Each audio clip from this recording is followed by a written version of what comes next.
Ms. Tuck. Thank you, Chair Levine and Chair Bloom, and thank you for the microphone, Laurel. It's great to be here today talking about Prop 1.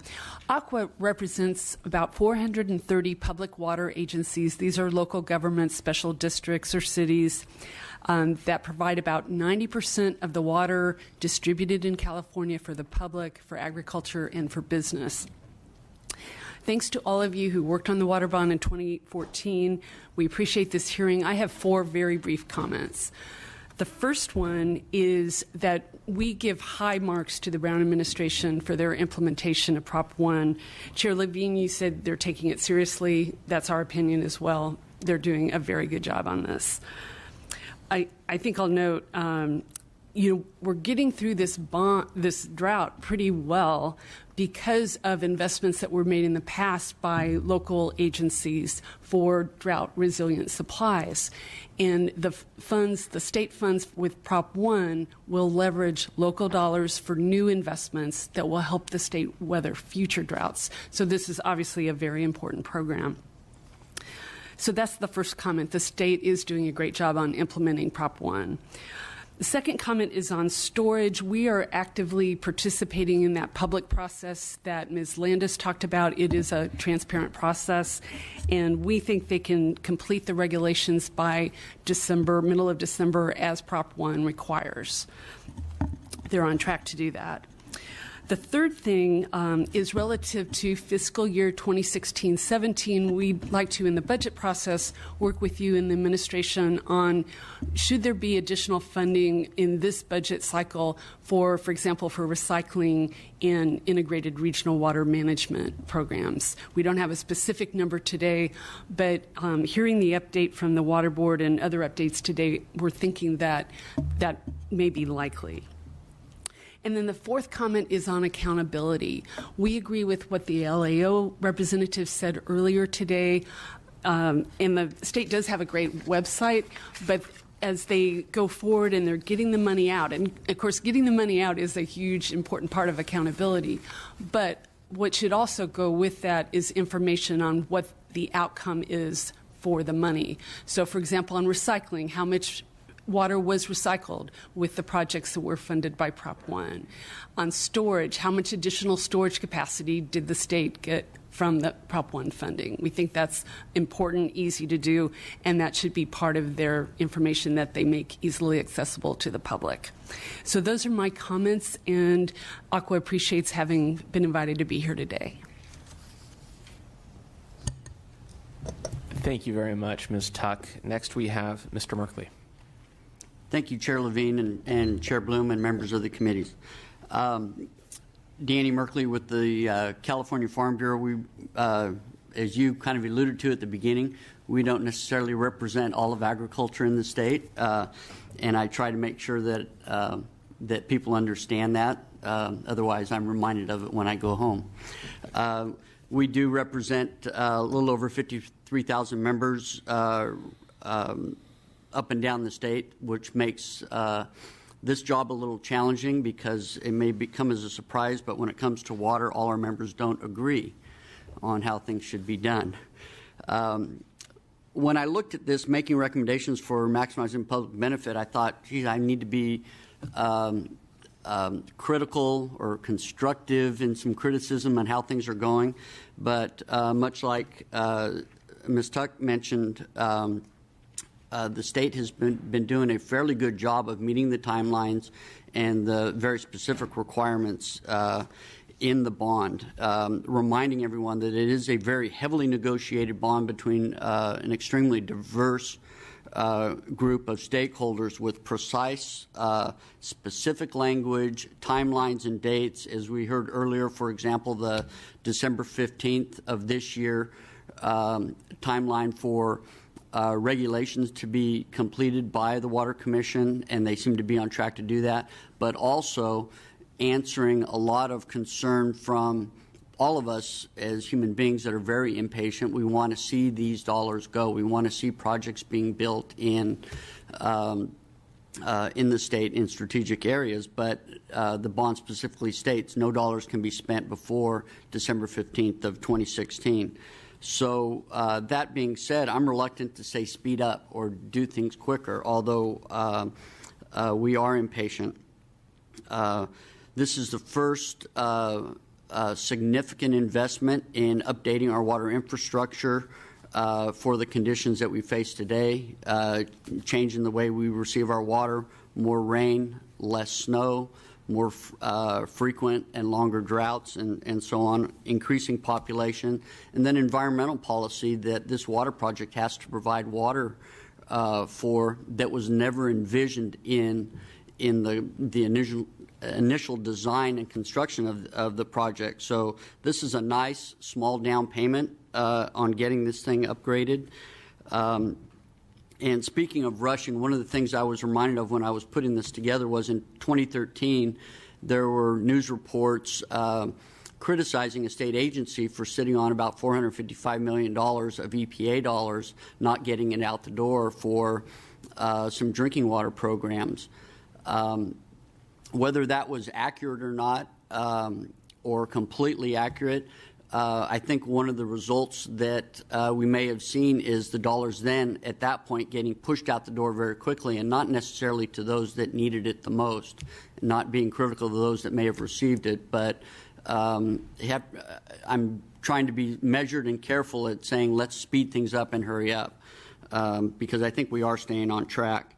As Ms. Landis said earlier in the previous panel, the solicitations just went out yesterday. I've got notice for the concept papers for new projects, and that's good. We would like to see this move more quickly, yes, but as I previously said, it doesn't necessarily work that way.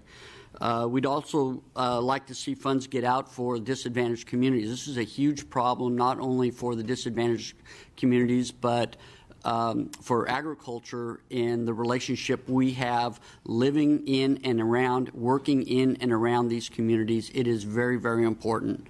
And so we'd like to see those dollars get out more quickly, and there were significant dollars set aside in the bond for that.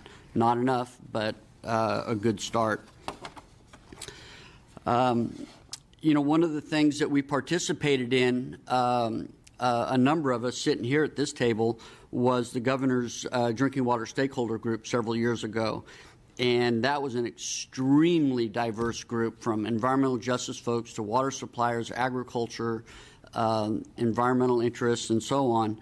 And in spite of unanimity in proposing some legislation go through, those pieces of legislation to help drinking water situations in disadvantaged communities did not pass. It was late in the year. That was part of it, but still that was that's a little discouraging. So we need to do a little bit more there. Funding for the groundwater sustainability agencies getting formed is important, and I will leave it at that since I hear the buzzer going. Thank you. Thank you very much, Mr. Merkley. Next, we have Ms. Firestone. Thank you. There are hundreds of communities and thousands of schools that lack access to safe drinking water from their tap every day here in California. There's thousands of homes that have no water at all still, even after the rains. And much like the nightmare facing Flint, it's primarily low-income communities and communities of color that are lacking this basic human right and continue to here in our own home state. This is a top priority, and the water bond alone will not solve it, but there are important things that the water bond can and should do to address this. I want to first acknowledge that there's drastic improvement in the administration of the funding and transparency and work around the drinking water program with the transition of the drinking water program to the state board. We're very happy with that, and we appreciate all the work that's gone into that. We also appreciate all the work that's gone into the development of the funding guidelines for Proposition 1. For the drinking water pots and wastewater pots. There are still a few pots of funding where the guidelines aren't developed yet, particularly around groundwater. And there's a huge need to ensure that that funding will reach small, low-income communities. the majority of small disadvantaged communities rely on groundwater alone as their sole water source, and so ensuring that there's adequate management and cleanup of those sources is vital. Water conservation projects, a lot of that money has not made it to small disadvantaged communities either, and with the drought, not having access to funding for things like meters can mean the difference between not having water at all for some communities. It still, unfortunately, is taking about 6 to 8 months just to get through the contracting process for drinking water funding right now for the Prop 1 and SRF. I think that there's more that can be done to speed that up, and also the state board's decision to adopt the SRF standards, which is the federal state revolving fund standards for Proposition 1, I think has brought some unnecessary restrictions on some projects that are hampering process. I think that could be streamlined better, especially for small communities. There's still a need for a comprehensive data collection and tracking and targeting of who in our state doesn't have access to safe drinking water and adequate sanitation services. Progress is being made, but we need to ensure that we know exactly who doesn't have this basic human right and what progress is being made to address it. We're unfortunately still drastically understaffed in the drinking water staffing, and we hope it's critical to ensure that we address this to ensure systems that don't have safe drinking water can come into compliance quickly. The technical assistance program is really unique in Prop 1, and I think the critical piece to ensuring that this money actually gets to small, low-income communities that don't have the access to this basic human right. We hope that the legislature will continue to oversee that and make sure that it gets out swiftly and that it goes to ensuring its purpose, that disadvantaged communities are able to access the funding adequately. And then finally, one of the greatest barriers is the costs that the bond can't fund. The bond can't fund ongoing O&M. It can't fund ensuring communities have access to a basic lifeline rate or affordability of a basic amount of safe drinking water. And if we're going to address this critical need in our state, we need to look at how we're going to ensure some of these other unmet needs are funded. Thank you. Thank you very much, Ms. Firestone. I'd like to just take a moment at this point in the hearing to welcome some special guests that we have up on the top level. You've got some great seats up there. It is my pleasure to welcome in the audience students from San Geronimo Elementary School in Lagunitas in Marin County. There are 22 third grade students with their teacher, Ms. Janelle Furhart, and 6 chaperones who are in Sacramento today to tour the Capitol and learn about their state legislature and see them at work. And students, you have just dropped in on a hearing on Proposition 1, which is California's water bond to help us have water well into the future. Thank you all for joining us today.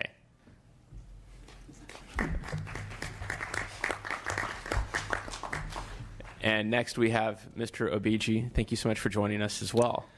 Thank you, Chairman Levine, Chairman Bloom, and members of both committees. And I guess I have all the pressure on me now with our special guests here.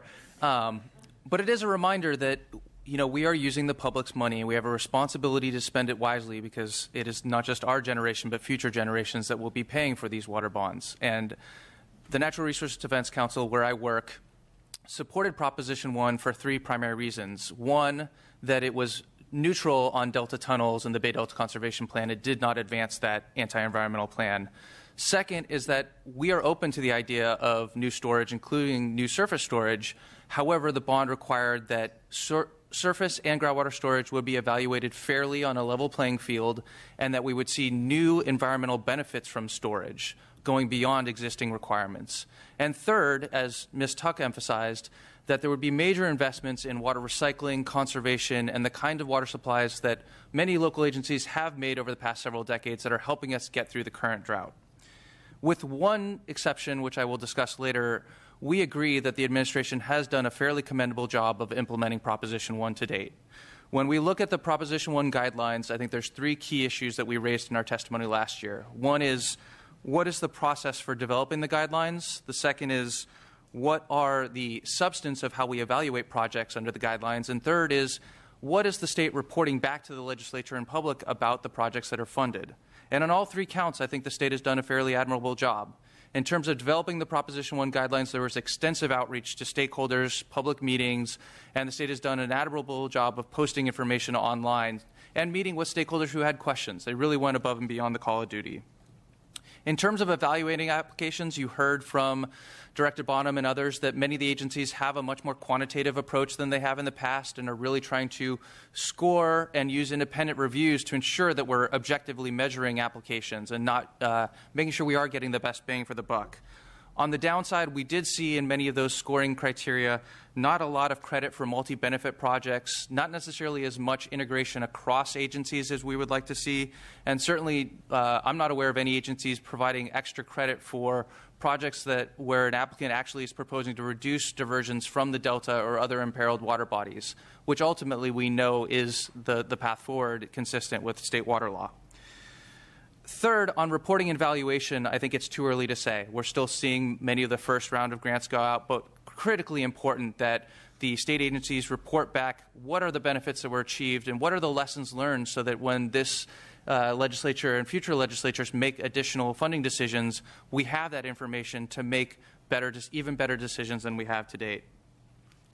On the downside, NRDC is extremely concerned and believes that the draft regulations on water storage are fundamentally flawed and are not consistent with Proposition 1. It raises significant concerns both about the ability to implement Prop 1 consistently as well as for the Commission's role in other rulemaking processes. In three specific ways we're concerned. One, that the draft regulations don't fairly account for the effects of climate change on future storage. Second, that it fails to require that we get new environmental benefits from storage and instead allowing for projects to pay for existing mitigation and compliance obligations. And third, that it really does not seem to, it seems to disadvantage smaller projects and groundwater storage projects who may not have the capacity to complete the rigorous application process. And I think this is going to be a challenge in administering all of our grant programs, including this one, that there is a tension between ensuring we have the quantitative information that we all want to evaluate projects and ensuring that smaller projects that have limited capacity have the ability to apply. And I think one of the things that we're all going to have to wrestle with is there a way to provide additional funding through the application process to ensure that good projects are getting funded? While the legislature does not have direct responsibility over the water storage funding at the Water Commission, all of us have a role in making sure that those regulations are consistent with Proposition 1, and certainly the other House, the Senate, does have a role in ensuring that the members of the Commission are properly vetted and confirmed. Lastly, I would like to say that NRDC strongly supports the funding for state obligations, including funding for Salton Sea, Klamath, San Joaquin River restoration, and our wildlife refuges. We believe that this is an important it is important for the state to continue to make progress on its existing obligations and move these settlement agreements forward because they do provide an alternative to much more difficult and divisive ways to resolve problems. And with that, thank you for the opportunity to speak. Thank you very much. Are there any questions from the dais? Seeing none, we're going to move forward with public hearing. Thank you very much for your participation on the panel. If you we'll have, I didn't mean public hearing, I meant public comment. We are supposed to be adjourning in 5 minutes, so I'm going to ask you to keep your comments to 1 minute. If that's all right. That's 1 minute? fantastic. Yeah. That's great. I didn't get my question. I'm sorry. Thank you, Mr. Chairman. Excuse my voice.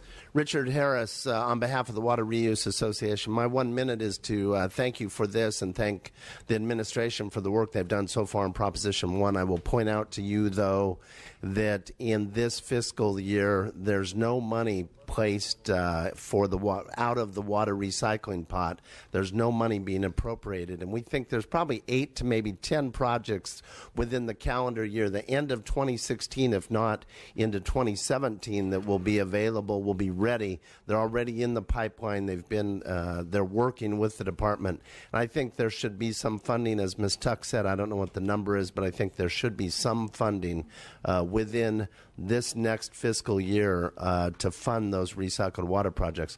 I think maybe the plan was to have those in the next couple of years, but the Water Board did a great job with that low-interest loan money, got people involved, got it up and running, and we got the projects jump-started, and we are really looking forward to bringing a lot of that water into the system probably sooner than anyone thought when Proposition 1 was approved. So I think there's an opportunity, and would ask the Budget Committee to take a look at that going forward. Thanks. Thank you, and thank you for mentioning the Budget Committee. I did want to remind everyone that on April 13th, Budget Sub 3 will be hearing all of these issues, and we'll dig into them at that time.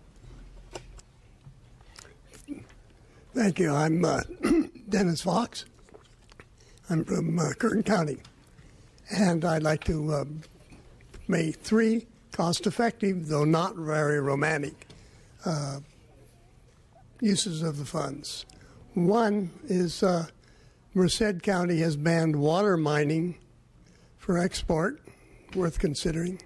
2, all water used in Southern California is not enough, as is used by the weed known as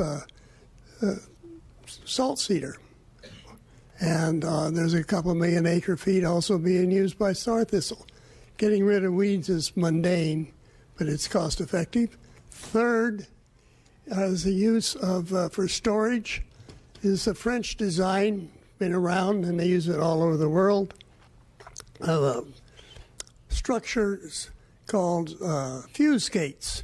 They're stacked on top of dams, or they're put in the spillways. They raise the capacity. You don't have to, they're a retrofit. You're not going through all the environmental stuff, and they're cost effective. And if the water dam's going over top, they're like a fuse. They just tip over. You can see their use by the Corps of Engineers at Visalia, California. Thank you. Good almost afternoon, Chairs Bloom and Levine and members. I'm Darcy Collins. I'm the Executive Director of the League to Save Lake Tahoe. The League's slogan, "To Keep Tahoe Blue," means protecting watersheds and fostering lake stewardship to keep Tahoe a crystal clear lake. California has been a critical partner in the effort to maintain lake clarity and to implement the Tahoe Environmental Improvement Program. However, the work to ensure Lake Tahoe remains blue for the future generations is far from complete. Funding is needed to move forward with major river restoration, stormwater, forest health, and invasive species projects and reduce the risk of catastrophic wildfire. You heard earlier that federal legislation is moving forward that would commit $415 million in federal funds to the Lake Tahoe area. But that legislation requires a 1-to-1 cost share from Nevada and California. And as you also heard earlier, even though Tahoe was designated as one of the 5 state obligation areas in Prop 1, the governor's budget does not allocate any of this funding to Tahoe. Without commitment from California, we risk losing millions in federal funding and will miss an opportunity to move forward with some of the highest priority restoration projects in the basin. We look forward to working with you and your staff and your colleagues and the administration to develop a plan for meeting California's share of the funding and our responsibility to keep Tahoe blue. Thank you. Good morning, Chairman Levine and Chairman Bloom. Rosanna Carvaccio on behalf of the California Groundwater Coalition. The California Groundwater Coalition is a group of groundwater managers throughout the state. Some of them have adjudicated basins, some of them do not, but they have been sustainably managing their basins long before the Sustainable Groundwater Management Act went into place a couple years ago. From the groundwater perspective, we just wanted to remind you all, as Assemblymember Williams said, that there is storage underground that is not being being utilized for a multitude of reasons, including contamination, and there's a lot of ways that can be utilized for a lot less money than some of the bigger storage facilities, and we think that should just be considered in the bigger picture, and appreciate you for the hearing. Thank you. Oh, not that short. Sorry, Jennifer Clary, Clean Water Action. Thank you very much for holding this hearing. I've been tracking Proposition 1 with interest, and we submitted a letter. Don't need to repeat myself. I also agree with everything the previous speaker said about groundwater. I will share my pet peeve, and that is when we're all trying to get money out faster, it's frustrating that the state of California hasn't discovered electronic banking, and you have a poor community trying to get reimbursed so they can pay off their bills, and you have to wait for the state to cut a check. Thanks. Good afternoon. My name is Kyle Jones of Sierra Club, California, and I just wanted to mention we did send a letter in, and then, didn't want to repeat ourselves there, but also wanted to echo the points made by NRDC with regards to the water storage investment program. Thank you. Good morning. Lauren Hajic on behalf of California Citrus Mutual, California Rice Commission, California Fresh Fruit Association, Western Ag Processors Association, various other agricultural commissions and associations throughout the state. Thank you for holding the hearing, and I just wanted to emphasize some of the questions that were asked by the legislators. That Chapter 8, when going through the legislature, was specifically for large storage projects. So I would just encourage the legislature to keep an eye on the commission process and make sure that that intent is carried out. Thank you. Thank you very much, and thank you to all the panelists. Thank you to the members of the Assembly that participated. Thanks to the public for your participation as well, and for paying attention to this issue. Of all the issues that come before the legislature, some that get the headlines, but some that don't, this is one of the most important issues that we deal with, and so we are paying attention. And I'm grateful for the administration's participation in this so that we have the accountability and the transparency that is so badly needed with the administration of Prop 1 funds. Again, thank you all so much. Mr. Bloom, do you have any closing comments? This hearing is adjourned.